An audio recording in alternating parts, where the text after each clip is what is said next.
They opened up his sinus expecting the usual: pus, inflamed tissue, a routine infection.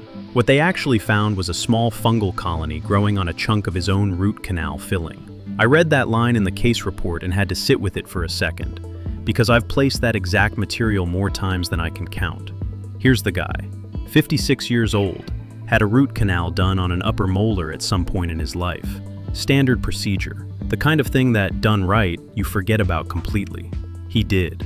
Life moved on. Then, out of nowhere, purulent discharge from one side of his nose, for about a month. Not dramatic, not the kind of thing that sends you to the ER.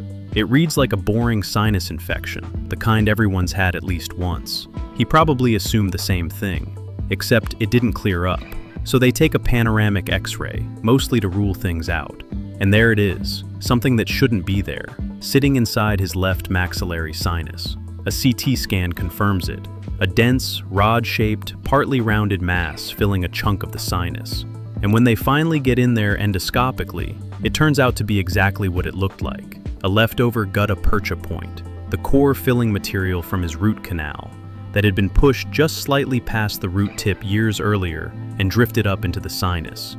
Nobody flagged it, it just sat there, quietly, until fungus started growing on it.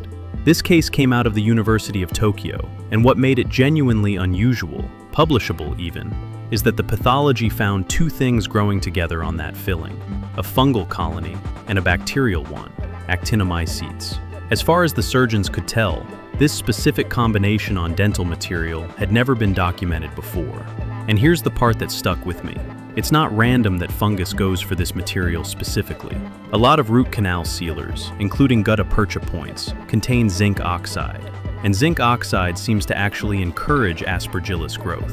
So the exact material we use to seal off infection inside a tooth can, if it ends up somewhere it shouldn't, become the perfect surface for a completely different infection to take hold.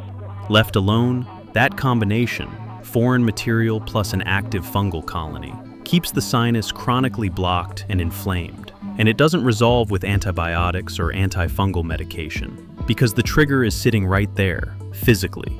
It has to come out. They removed it endoscopically through the nose, since the patient specifically wanted to keep the tooth rather than have it extracted. No systemic antifungal treatment was needed afterward. Once the material and the fungal ball were gone, the sinus simply healed. What gets me is the timeline.